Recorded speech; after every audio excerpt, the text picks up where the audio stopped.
Hi, everybody. Harry here to talk about Special Counsel John Durham's 6 hours of testimony in the House yesterday.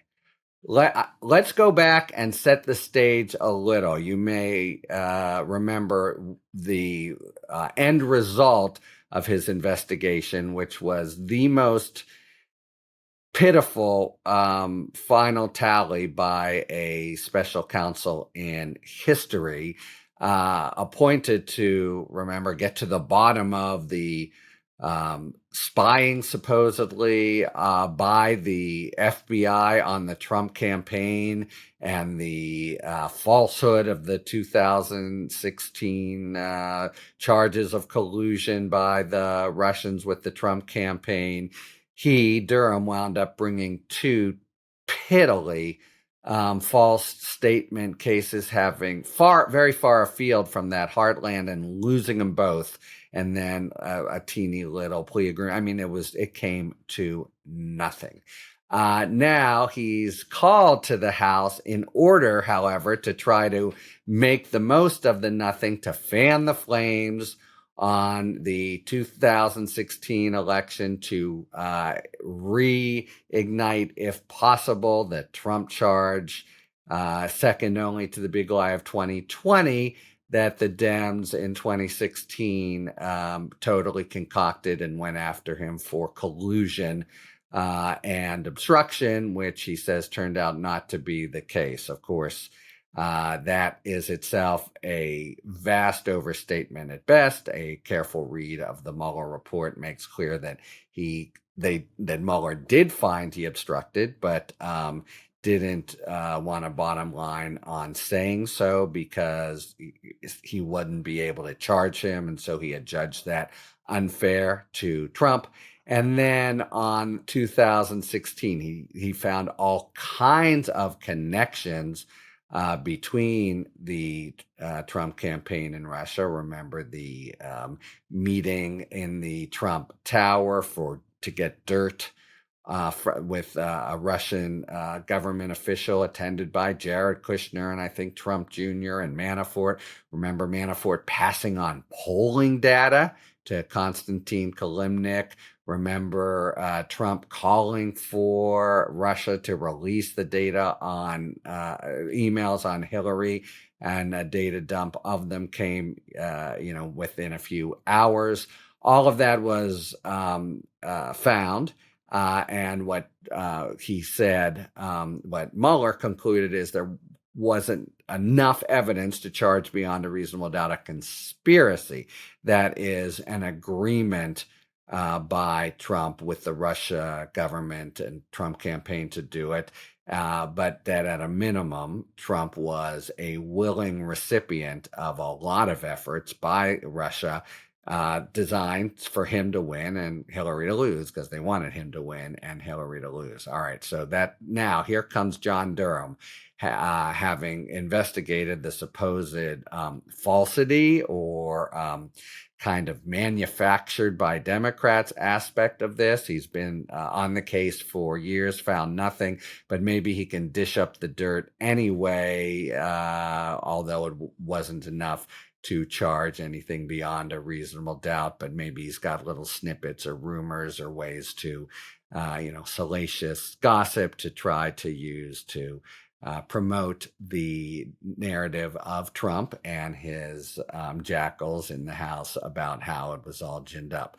But surprise, surprise, Durham had nothing. I mean, it was the biggest dud of a hearing in memory. He got up there, he talked and talked and added nothing new, literally nothing new. There was a sort of a snippet about the fabulous adventure of Durham and Barr when they went to Italy.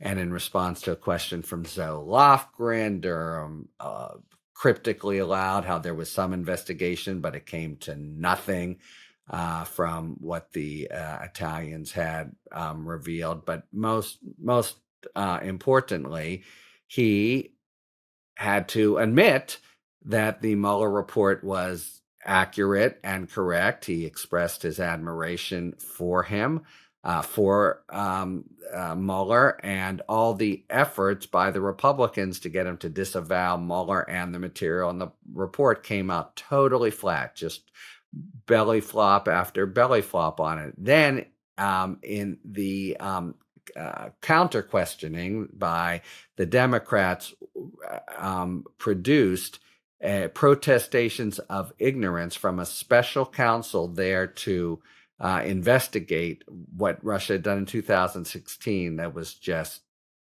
beyond the pale, just stunning. Time after time after time, he said, "Oh, I don't know about that. I don't know about that. I don't really read the newspapers. I don't know about that." Let me give you a few examples. And by the way, back to the investigation. I mean, the Dems were making a point of his ineffectiveness in what was a 4-year, $6.5 million investigation, and a huge report that was A, gratuitous, and B, had nothing in it really. But he said again and again, well, I'm just not sure. I don't read the papers. There was a whole litany of questions along these lines. And he was, time after time. Adam Schiff asked him if the Russians released stolen information through cutouts. Schiff said, "I'm not sure." How could did he not look into that as part of it? But that's just a fact established in history now. Schiff responded, "The answer is yes." Durham says, "In your mind, it's yes."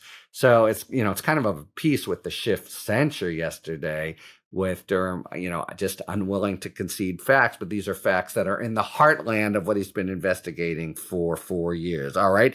Do you know that hours after Trump asked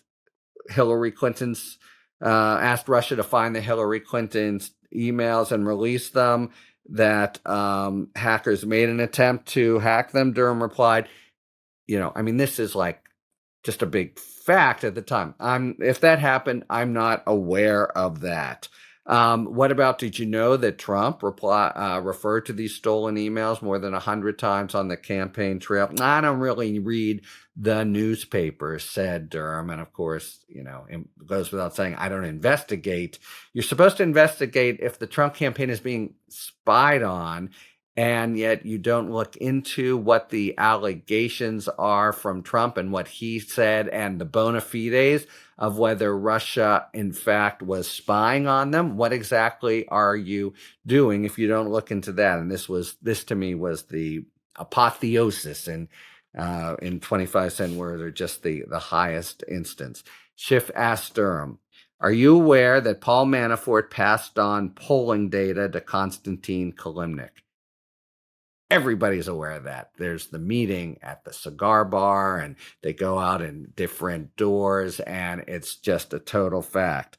And Durham says, "You're kind of testing, going beyond the depth of my knowledge." So not only denies it, but in this really kind of twee and prickly way. There were a few other times like that, where he, was really gave little sort of nasty quips rather than real responses. The Manafort-Kilimnik connection, which the Senate Intelligence Committee characterized in a formal report as a grave counterintelligence threat, is hugely important, still not explained, and he's basically telling the public he didn't really look into that. It's beyond the depths of his knowledge. To take a step back, this is a guy who, this is one of the really signal examples of everything Trump touches dies.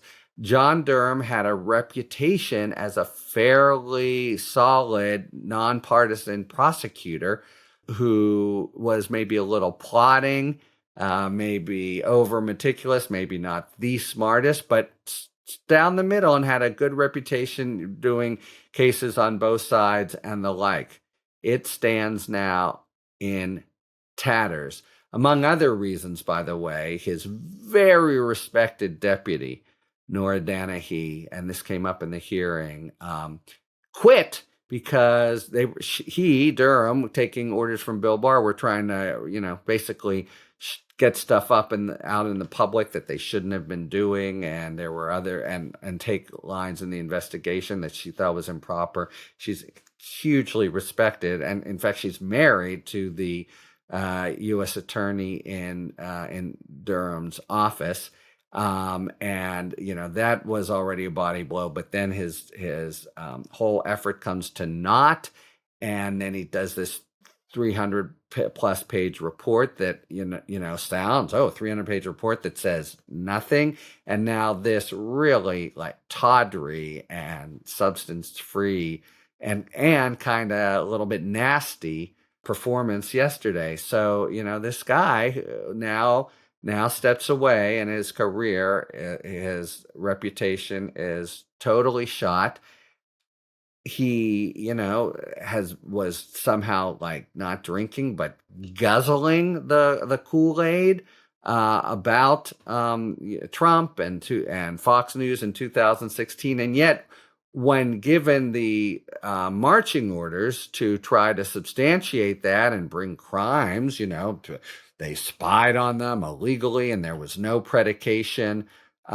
He, in fact, looked and looked and looked and turned over nothing. So he might have at least stood up and said, you know what? I mean, I really looked hard and found nothing. But he didn't. The bottom line of his whole investigation is that when in 2016, based on really harrowing information, the Department of Justice, and we know about this, and Andrew McCabe is involved, and DOJ opens an investigation into the matter and names Trump as a subject. So that was an important point that made it, gave the investigation legs.